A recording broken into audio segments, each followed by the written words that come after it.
by the Critical Zone Network Early Career Network in partnership with the Critical Zone Collaborative Network. This final webinar in our series is part of a series that was planned with the goal of enhancing collaboration and synthesis across CZ observatory and watershed sites. This week, we'll be discussing bringing design approaches and societal perspectives to CZ science.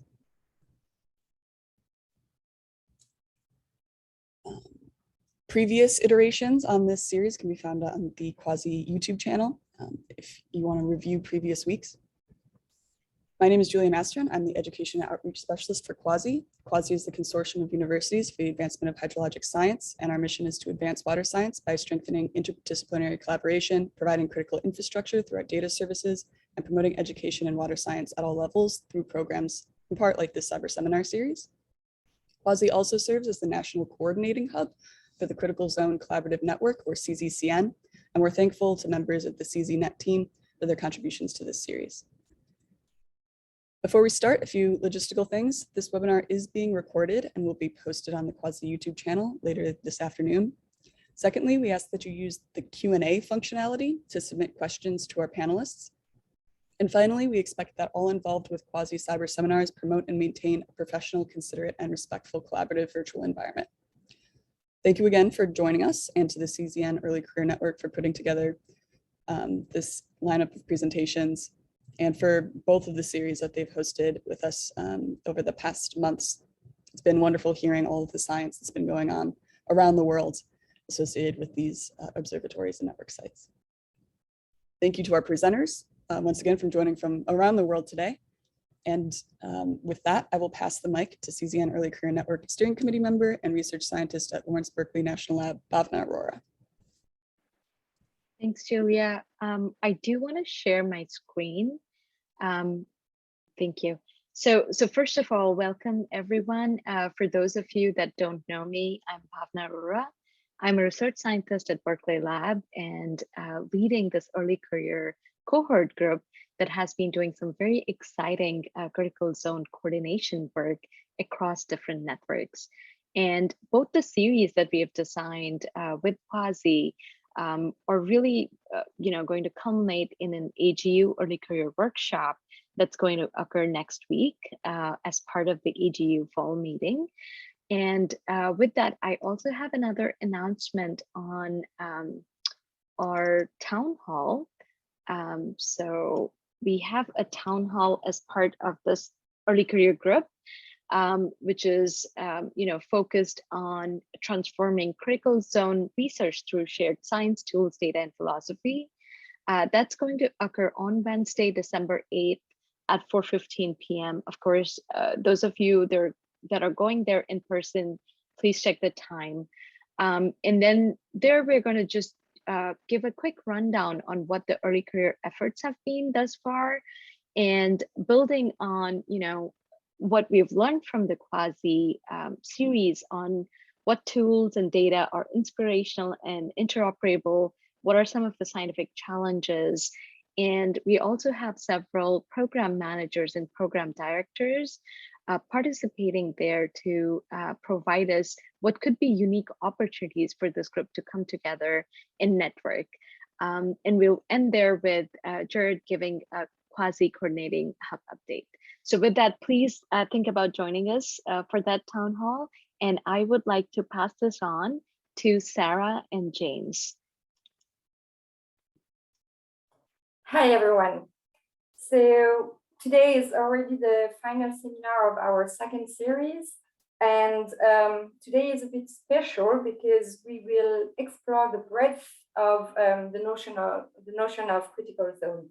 So beside the chemical, biological, mathematical, and physical aspects of the critical zone and the tools that we've been discussing about for the last weeks, today we will look at how arts and social sciences and law can also help characterize and study the critical zone.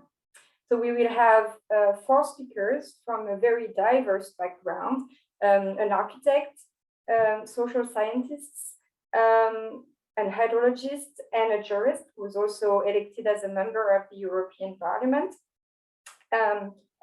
person will speak for about 6 minutes, and then there will be very 2 to 3 minutes time for quick questions to the speaker.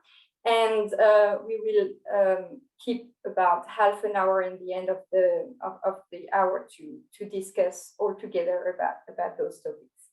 So I'm very much looking forward to the discussion. So I propose we start right away with Alexandra Arenes, who's an architect and also a PhD student at the University of Manchester. Please, Alexandra, I let you share your screen. Okay, thank you. I'm pleased to be here, so I will share my screen. So I'm an architect, and I will present an exhibition that we did at, and it's still going on, at ZKM in Germany. It's in Karlsruhe. It's called the Critical Zone Observatories for Earthly Politics, and it has been designed, thought by Bruno Latour and Peter Webel. And with this exhibition, we propose an installation, the Critical Zone Observatory space. So I will just say first a few words about the exhibition in general. So it focuses on the notion of critical zone because this is a science that needs observatories. And because it needs observatories, it has to be grounded in the territory. So it has to deal with social, with politics, with the land, because it's not confined in the laboratory. And I think this is this notion of critical zone observatory that interests Bruno Latour, and which has been interpreted by various artists in this exhibition. And I will focus on the part that we did with my studio SOC, it is Society for Object and Cartography, on the critical zone observatory space.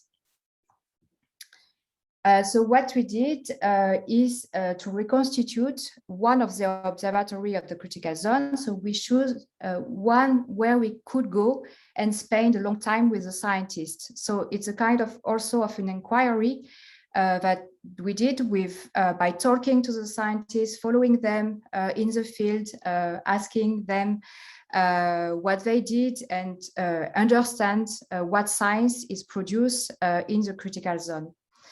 So this is the Strembach Critical Zone Observatory, which is in the French Vosges forest on the German border.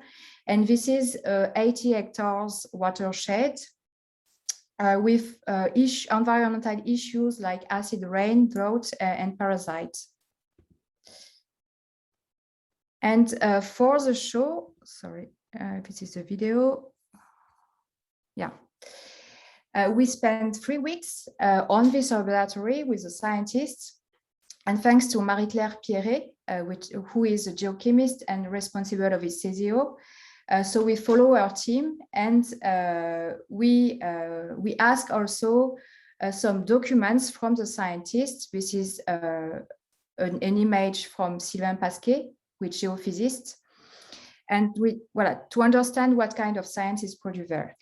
And then we came back to the museum to design the installation that could make the visitors understand the practices of the scientists and especially what new understanding of nature it brings. So what we did is to redesign the component of the observatory in the atrium of this museum, but not with the traditional features of the landscape, with the trees, the topography, the river, but instead with the stations and the instruments of the critical zone science. We particularly focus on the entrance of the installation to make this contrast obvious.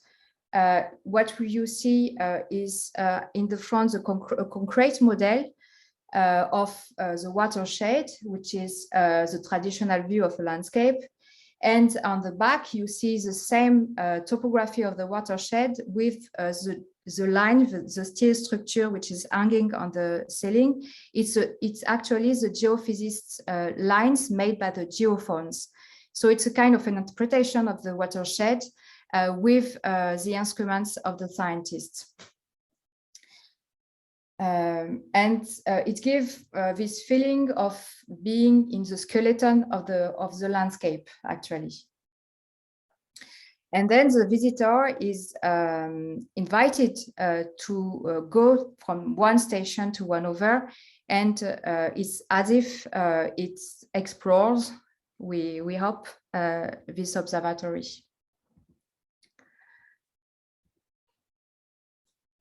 So what we did is pretty simple. So we reconstruct the critical zone observatory only with the station. And we kept the places of the stations where they are in the critical zone observatory in real space. We played with the levels of the museum. So some of the stations are at the first level above the rail ground of the watershed, like the gutters under the trees, which catch the components of the atmosphere. And some others are below the ground level of the museum, like the gravimeter of the piezometer. I will show then the station. And yeah, we made a kind of architectural model of the watershed, scaling down it 30 times smaller by reconstructing the network of instruments of the scientists. So you see here the interpretation of the gutters that we found in the forest here in the museum. And we made also films to understand the practices of the scientists and what kind of data and yeah, so what science is made here. So here is an exotomatic drawing of all the stations placed in the space. So you see that there is yeah, eight ones, the river lab that some of you may know, the spring station, the gravimeters, the piezometers, the tree stations, the weather station, and the geophysicist. So I will not describe all of them here because we don't have time. I will just mention one, which is the river lab. Here is the film and the data that you can find in the station. And what we did actually is we take the data from the river lab, and a composer made a symphony, a music with this data. And the aim was to be attuned to the cycle of the minerals found in the river, the increase of nitrate or the flooding events. So yeah, it's kind of an interpretation of the scientific data in music and in art in general. I will just show to finish. We also made some experimental map of the soil of the critical zone observatory that you have on your left, and a map of the cycle of here is a carbon cycle, but we also did the sulfur cycle of the observatory, which is the cycle responsible for acid rain. And so through this artist medium and documentation, and we mixed it with images of the scientists, the aim was really to develop new ways of becoming sensitive to the movements of the earth, and especially to reaction to anthropic disturbances as a response to the Anthropocene. And so thank you for listening.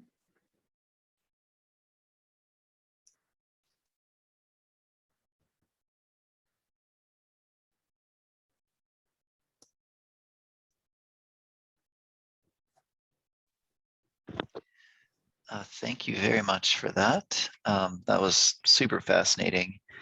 Does anyone might have a moment for at least a quick question before I move on to the next speakers? Who go ahead, and if you could get your screen going while we just see if there's a question. I don't see anything in the chat. I have a bunch of questions, but I'm gonna hold them for now. Okay, thanks again for that.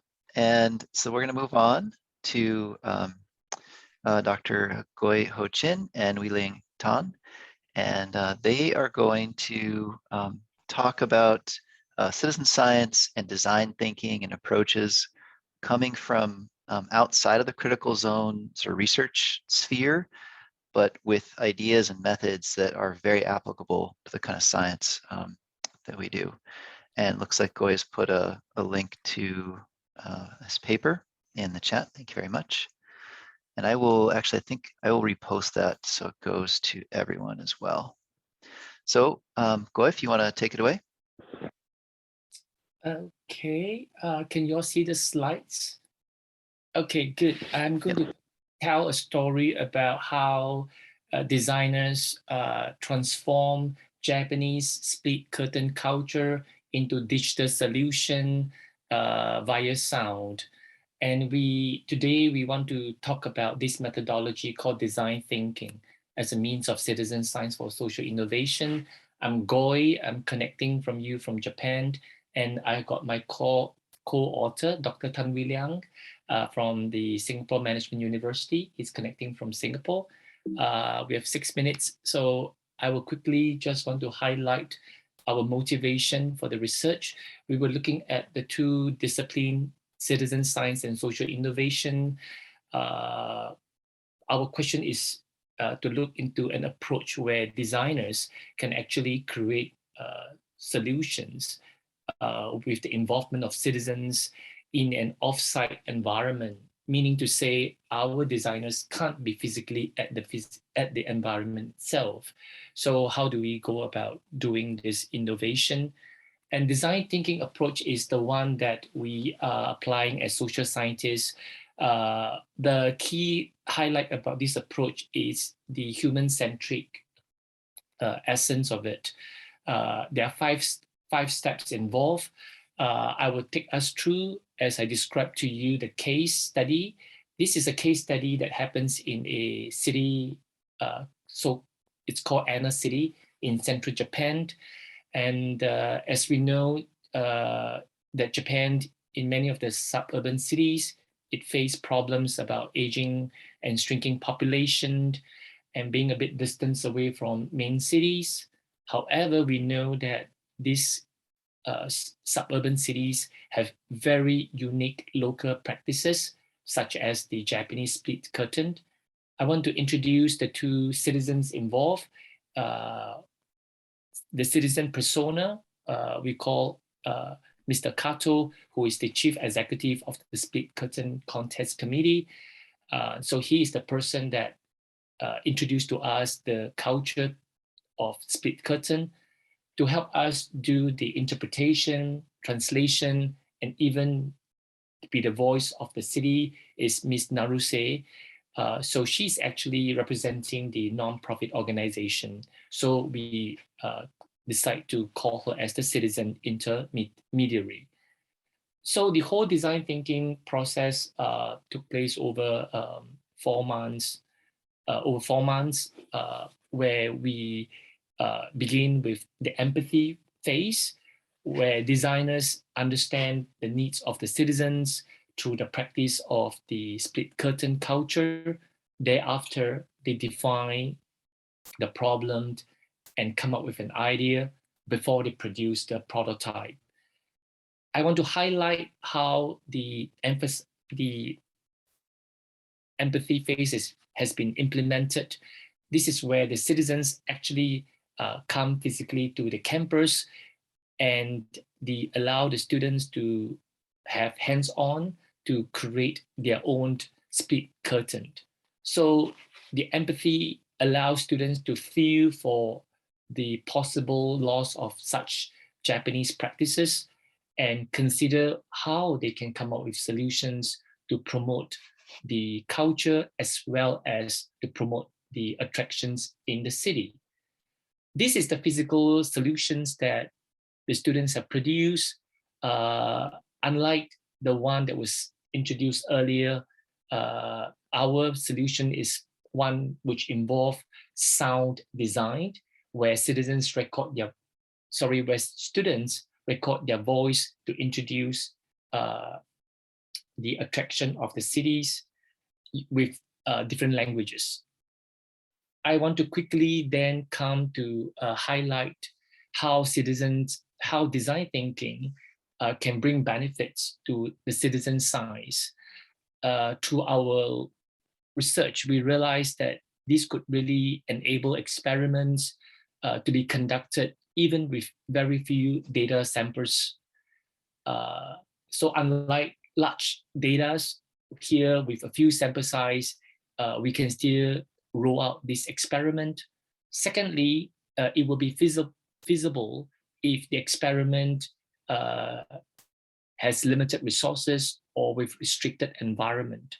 So I think by doing such methodology, it can be quite cost saving, and we can even overcome by not being able to be physically at the environment. The output of the prototype is also a proof of the concept. And last but not the least, through this approach, I think we can achieve the endeavors by the citizens, because there's already an initial participation and endorsement by the citizens themselves. So we want to just have two takeaways: to understand the merit of design thinking, not just to understand and analyze science, but to develop solutions for community needs. Also to think about citizen science, to think about design thinking beyond sociology for the broader science, such as environmental and sustainability studies. That's all from our side. Thank you. Excellent. Thank you very much. Do people have questions at the moment? We will have time for more discussion.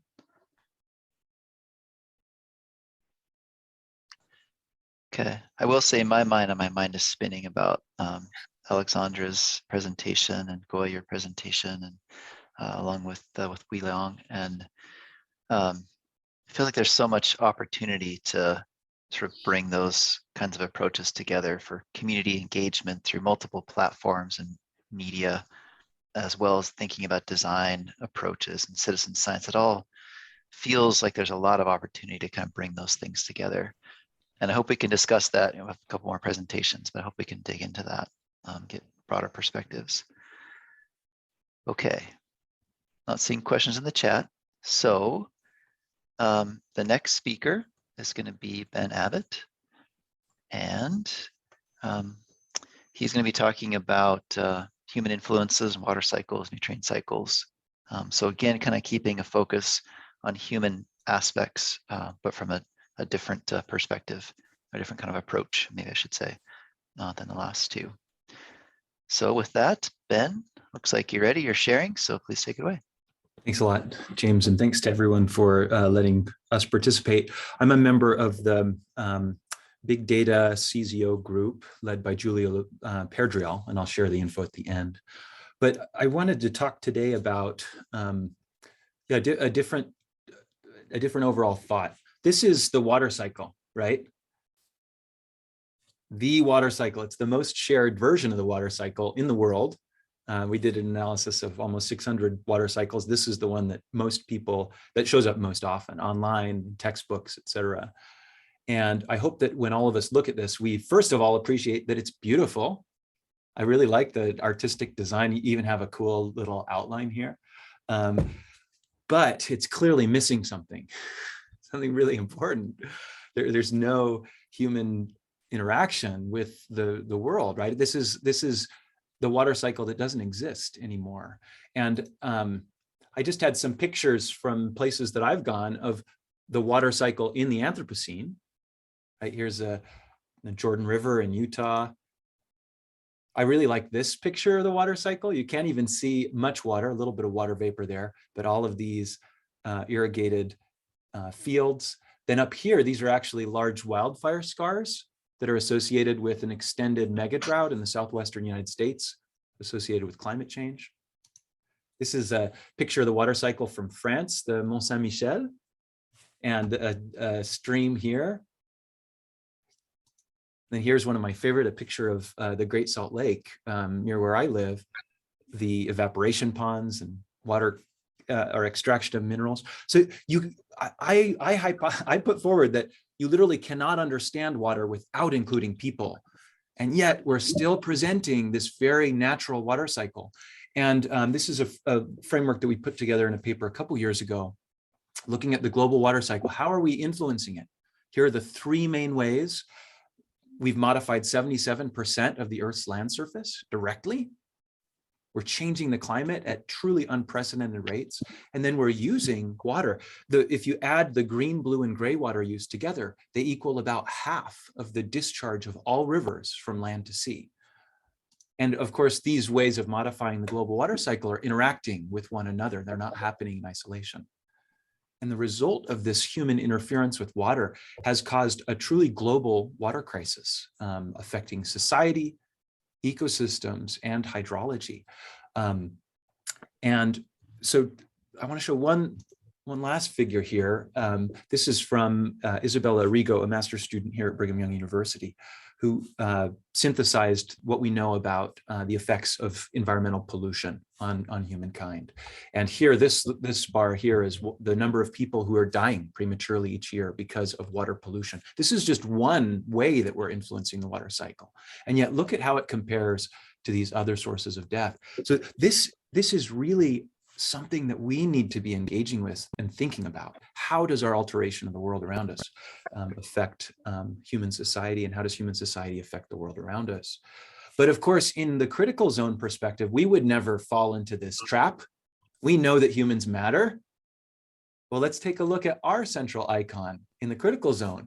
I think that this is a beautiful drawing, right? Helping people understand what's going on underneath the surface all the way up to the treetops. And yet, look, it looks like it's from a national park. Again, no people. And by the way, whoever made this, it's very difficult to get a coring permit in a national park. So I don't quite know how they took out so much material, just joking. So we're interested, how can we solve this problem? How can we reintegrate society with our depictions of nature? We have a postdoc, Sophie Hill, who's leading much of this work. She, with her team of artists, have reworked the global water cycle. This is a picture that we've added to Wikipedia, showing the importance of people to the global water cycle. This is actually, we remade this from a Brazilian outreach group, showing how human interference with water can affect human society. And then here's my favorite one, a brand new one from Sophie and her group, an interactive online or in-person activity where you're trying to identify where water is. And then you can look underneath the hood and see the different aspects of this water. We're testing this with teachers currently in Utah, but we would love to expand. And if anyone is connected to education outreach groups, this was a test that just happened a couple of days ago where the kids all came up and we're looking at it. So again, I'm a part of this big data collaborative network cluster team that is led by Julia Perdrial and has lots of collaborators. So if you have ideas or criticisms, please reach out, and I'd really love to talk, and we'd love to collaborate. There's so many awesome resources out there. Let's work together to make sure that the best ones are getting into the right hands. Thank you. Wow, super. Many thanks, Ben, for this nice presentation. I see a reaction, I guess, from Peter Vasva in the discussion. I also think that the water cycle misses animals. I don't know if you want to answer to that, Ben. Yeah, I mean, humans are a kind of animal. We're gone, and as are the most abundant terrestrial animals, are livestock, as well as natural animals. When you take a purely hydrological perspective, the amount of water contained in animals, even humans, is tiny. And so sometimes hydrologists are like, oh, let's show the big, let's just depict the water cycle based on the size of the pool or flux. But that doesn't relate to what's most crucial for the Earth system, and especially for society, where sometimes small fluxes and pools are really important. So I absolutely agree, Peter. Cool. I don't know if Marie has planned to share anything together with her presentation, but if so, no, I'm sorry, I don't have anything to share. Everything's fine. So let me introduce you. So Mary is a jurist who's been working for several years on ecocide recognition. And she has been elected in 2019 as a member of the European Parliament. So Mary, the floor is yours. Okay, thanks a lot, Sarah. I'm really happy to be here, but also really happy of what I hear, what I heard in the last minutes, and also really impressed by the way you all hold your time. So I will try to do it as well. And thanks a lot, Sarah, for inviting me. I believe that I've been speaking to Sarah for years about the research that she and you all are doing. And I believe that this is really important, that we have all of those people working on how the earth can sustain itself. And that's one of the big issues that we're addressing when we talk about natural rights and behind about ecocide, to work on which law can we draft to ensure that, you know, we protect those critical zones and we extend them in order to be able to save the earth system, right? And we can do that as lawyers, but only if we have the sufficient knowledge on how we can protect all those ecosystems that sustain the human life on this earth. And this is why it is really important. When we talk about rights of nature and ecocide, it's not exactly the same issue. But I want to talk to you about this. And the rights of nature can be understood in many different ways. But the first way in which understanding that is really to recognize the right of the ecosystems to be able to sustain and renew themselves at a natural pace, which means that we don't have to stop interacting with those ecosystems, but we have to ensure that our actions do not prevent the ecosystems to be sustainable, sustain their lives by themselves.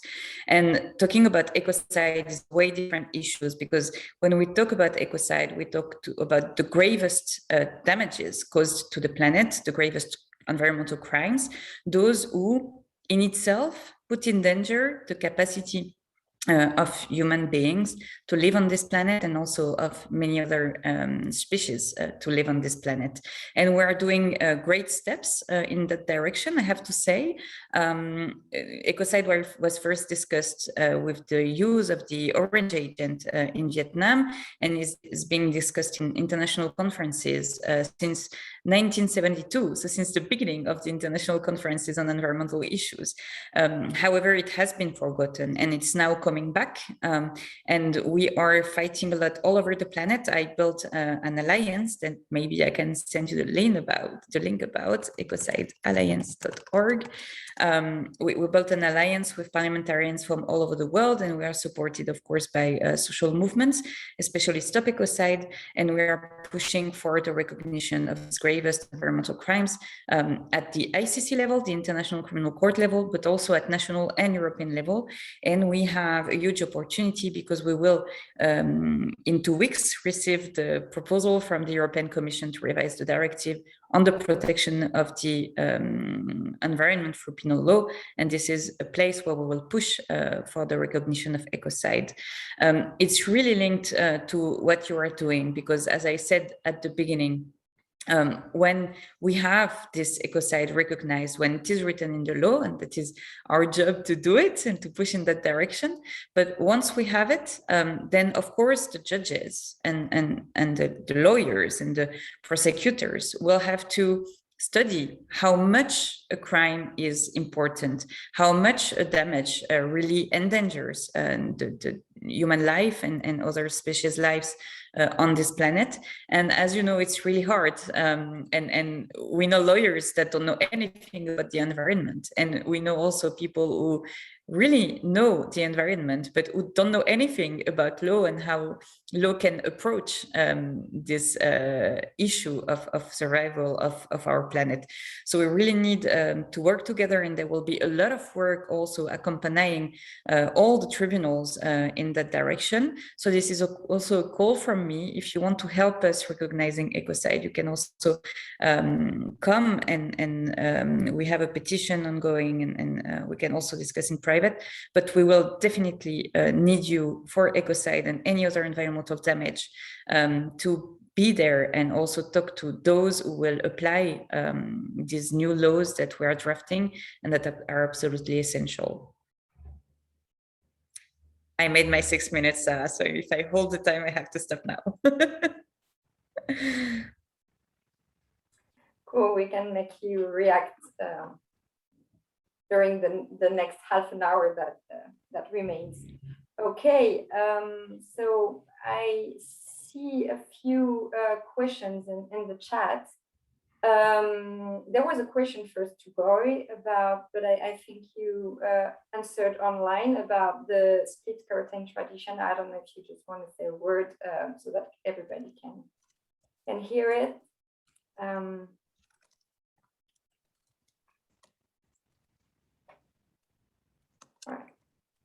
If not, I can. There's another question, or rather reactions from Nunzio Romano in the chat, who is saying that the classic water cycle scheme refers to the physical component of the water cycles, and he's wondering if there is something missing, and if it is correct to say that something is missing if we take it in that sense. Yeah, I'm a little bit controversial, and I like to speak in absolutes, but I'd say there on Earth, there is no purely physical water cycle. Especially looking at the terrestrial environment, the influence of biology, plants, first of all, and now humans in the Anthropocene is crucial. So it would be possible to talk about a purely physical water cycle on a different planet that had water, like on Mars. But on Earth, I don't think it makes sense to discuss a purely physical water cycle. And if on the other hand, it can be really interesting to contrast, show a pre-human versus a current water cycle. That can help show what has changed, right? But we need to be very careful that we're depicting that as a natural or pre-industrial water cycle. Very often, the natural view is presented as the default view of how things are now.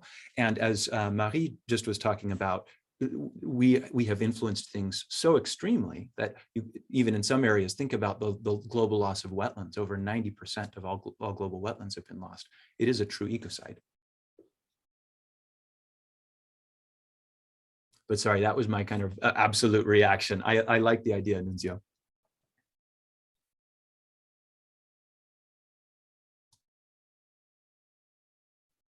Okay, yeah, thanks for the question and the response. So we've got about 20 minutes, pretty good, for us to have broader discussion here. I know there's many questions rolling around in my mind, and Sarah and I had prepared a few ahead of time, kind of higher level questions, and then might be some specifics. Although, so Alexandra, do you have to go? Is that right? Can you stay the whole time? So I do have a specific question for you, and maybe I'll start with that if you have to leave early. It's okay. It's okay. Okay. Interested. So this is a question really to all the speakers. Interested in your thoughts on this sort of ways we can improve kind of the bi-directional exchange of information from science to society and back. Are there ways that we can do a better job of using sort of a common language, or other platforms, media? Certainly we saw an example of using art in that way. Are there better ways that we can approach that to communicate critical zone science with society? And then sort of the other way around, interested in thoughts on how society sort of in general can help to understand and address critical zone challenges. So we heard about design thinking and citizen science kind of coming back the other direction. Now that we've heard these 4 presentations, interested if any of the speakers have thoughts on additional thoughts, I should say, on those sort of that bi-directional exchange of knowledge, information, and kind of mutually benefiting the planet and people. I'm going to go in order, if that's okay. Alexandra, do you have thoughts on that sort of high-level question? Yeah, it's complicated. I think it's at different level, like research level, pedagogical, financial also, and institutional, because we don't really have kind of research program which melts science, like critical science and social science.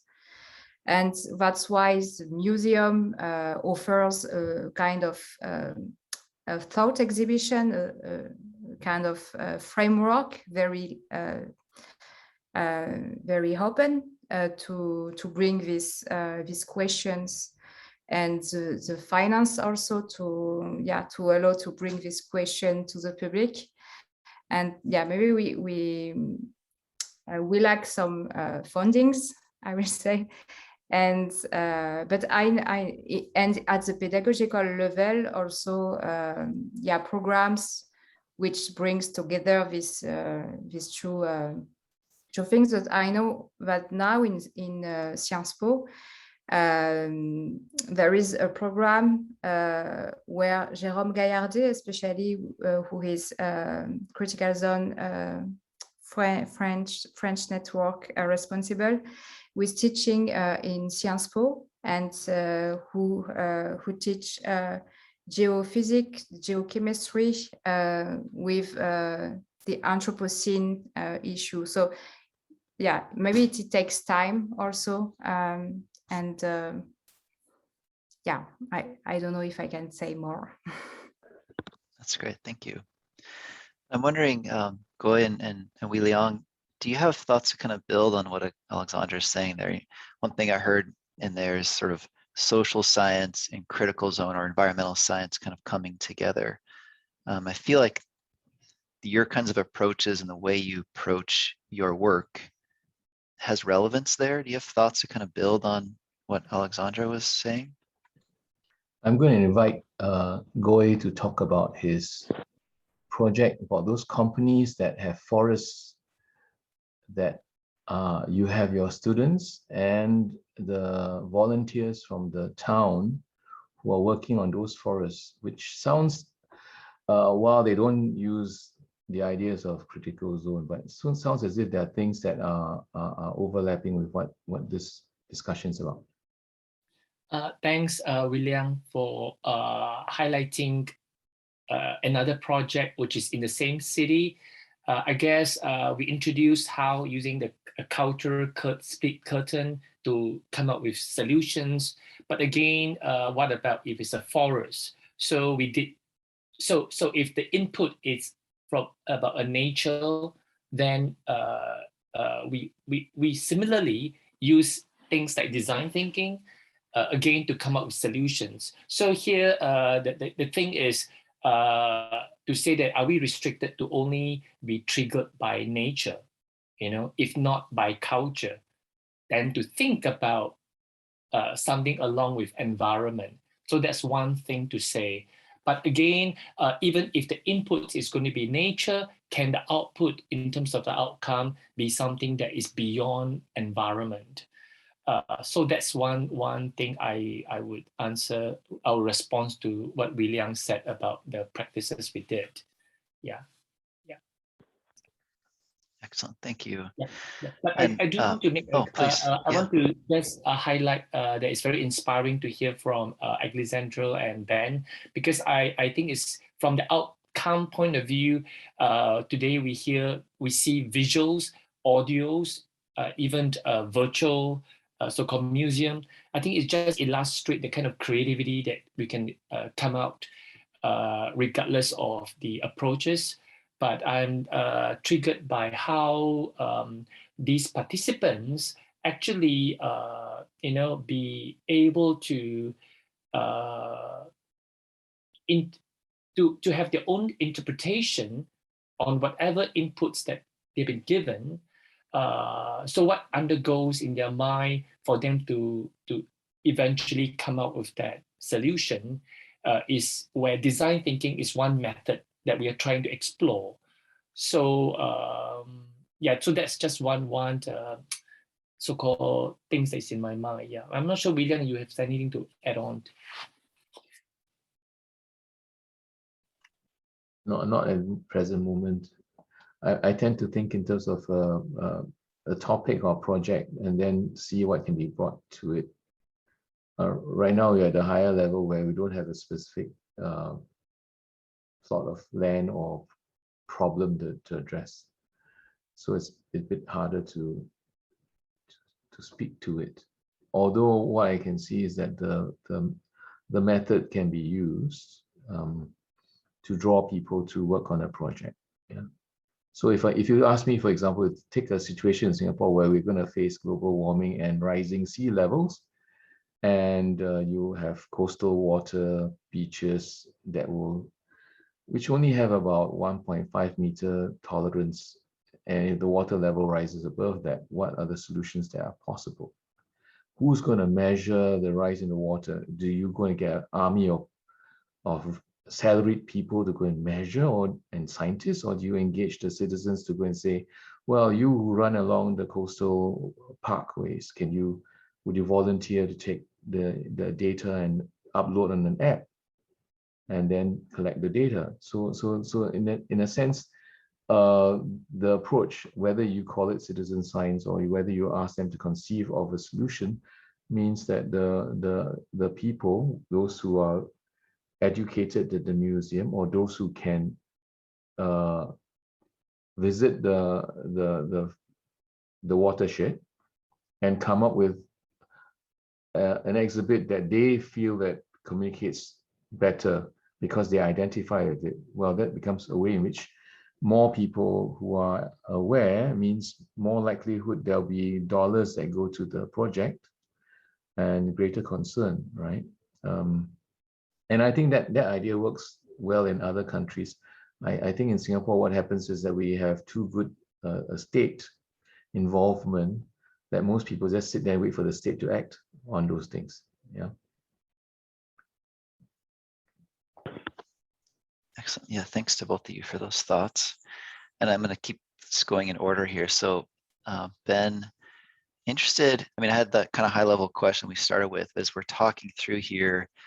As I'm thinking about what you presented, I feel like that was, in a certain sense, you were triggered, to use Goi's term, triggered by scientific culture of like, where are the humans? Like, and that's kind of a cultural, philosophical, like we're excluding that at the moment. Like, that's not great.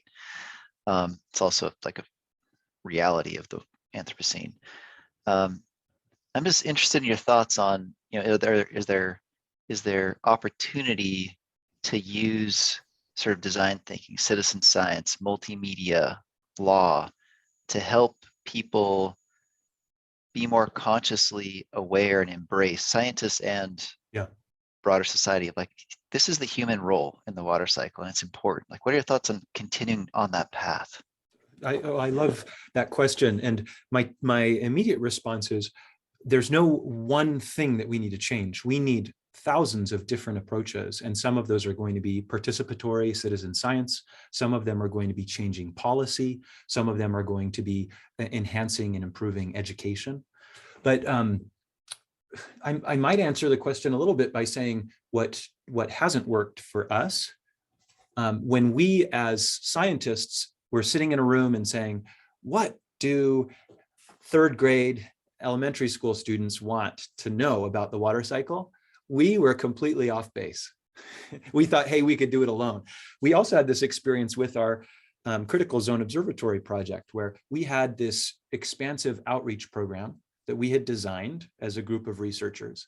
And then we started approaching universities and high schools to do this. And they said, this doesn't match at all what we care about, the problems that we're facing. There are all kinds of issues. So I think if we approach it at the end and say, okay, how can we give this gift to the world, it's going to be wrong. And in fact, if we can involve people from the beginning of the process in identifying what are the important questions, what kinds of experimental designs would be most valuable, then it's going to turn out totally different. And again, props to Julia, who has completely restructured that section. We've been working with historically Black and African American and in the East and Native American groups here to really start over from the ground up. And it has been so much better. It's also been a lot less work for us because people who know more about that field are helping us, right? So you don't have to do it alone. You don't have to do all of it. Pick something that you can meaningfully contribute and then find the right people to collaborate with. And that sounds like design thinking and like empathy and like, what does this other person need? I'm hearing like, seems like you're channeling Goi and Liang in that approach. Maybe you kind of came to the same place. Continuing on with Marie, thinking about law and how that works. I don't know, I've never been involved in the process of like policy and making laws. Hearing all these different perspectives through all these different speakers, and how does, I'm really interested to hear from you. Like, how does this change your thinking, or is this kind of like design thinking, community engagement, communication, multiple platforms of communication to educate, to learn, educate society, to learn from society? How does that work in a policy making, law making context for you? What is it? Can you speak to that? Yeah, I can speak. I'm really happy that you talk about both sides, right? Teaching or transmitting to society, but also learning from it. And I think this is really important. How does it work right now? Not very well, I have to say. And we have multiple alarms by scientists, for instance, on the COVID pandemics that are actually going on for years. And there were so many calls from scientists saying, hey, we need money for research, and we need, a platform for protecting health.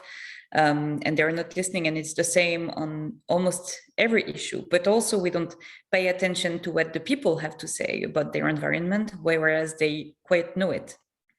So I would have 3 points actually on this broad question that you raised, and that would be, the first one is about fair or unfair science and policy on scientific issues. And I'm thinking about the High Council for Climate that we have in France, and which gathers only scientists of like pure science, I don't know how to call that in English, and they are the ones saying, but we need to know also how people feel about climate change, but also are acting about climate change. How can we change not only the big CO2 centers for emission, but also the very diffuse centers for emission? And if we don't have social science in that, and I believe in that regard that the design that we're talking about, the design method that we're talking about can be really useful. But if we don't have that knowledge, then how can we make the right and the correct proposal for policy changes? My second point would be really coming back also to Benn, what Benn was talking about the cycle of water. Then I really do believe that while we have this scientific knowledge that we need to share and spread, and for instance with ecocide, it's really about how can we, we are acidifying the ocean, and we are also beginning to lack drinkable water, and we're losing water whatsoever, and how do we have this approach? And I really do believe here as well that we need to have, well, pure science, but also ways of understanding it. And I was talking to you about lawyers and judges and prosecutors, but also politicians need to understand better how all of this work. And there also we need social science to help to get there and to apprehend really how the ecosystems work. And of course, you have those very big catastrophes that you can see and you can feel and you can deal with them. But when you have more diffuse pollutions in time or in space, then it's absolutely impossible to be able to apprehend it, to seize it. And there we really need social sciences. And then my last point was really be about, well, the forgotten, right? And when we talk about ecology, when we talk about nature, we talk about the forgotten, because the trees don't have a voice, because the water cannot vote, and because we have to pay attention to what nature and ecosystems are telling us. And for this, well, and in the work on natural rights in general, we also work a lot with artists, because, you know, we need to translate somehow what the nature needs and what would it want as well. And I really do believe as well that a lot of people have knowledge about nature. And we talk more about indigenous people and their traditional knowledge, which absolutely needs to be recognized, and that must be used in our efforts to protect the planet. But I also do believe that a lot of people on the ground have knowledge about their ecosystems, and you can feel how farmers, and especially those who work without machines and big pesticides, fertilizers and stuff, those who really work with nature, they know a lot about it. And it's the same with a lot of people living in a lot of places. They know about nature in ways that are not translated into our work in politics or in law or whatsoever. So all of this, I like, it's the 3 points, but we could add much more to show that we really need this dialogue between disciplines, and we also really need this constant dialogue to ensure that we make the right decisions for all the forgotten, being human beings or just nature. Yeah, thank you. The forgotten's sobering. And yeah, it does seem like there's a lot of, it's hard work. It seems like there's a lot of opportunity to leverage, make use of the sorts of approaches we've seen today. You know, different kinds of science communication, art installations, design thinking, citizen science, to help the forgottens not be so forgotten along the way. Easier said than done, for sure. So we're just about out of time, and I think Ben had to drop off. I had just a question in the last maybe minute here that occurred to me early on when Alexandra, when you were speaking, and this is kind of a detailed question. I'm really curious to know how people responded to that installation. I've never seen anything like that. Like, how do people respond? Do they have questions? Do they have like the aha or the light bulb moment, or like, you know, oh my gosh, I'm so inspired? Like, how did that go? Like, what did people, what did they do with that? So I don't know for all the people, but I had some feedbacks. At first, they seem disoriented, and it's understandable because the maps are disorienting. The installation also, we don't see the watershed as it is in reality, but you see just the station and the data from the scientist and an interpretation of the data. But to help the visitor, there is also a field guide that you take at the entrance of the installation, and then you follow this guide, and in this guide you have some information. So it's kind of an exploration with this guide, and it kind of shows the information.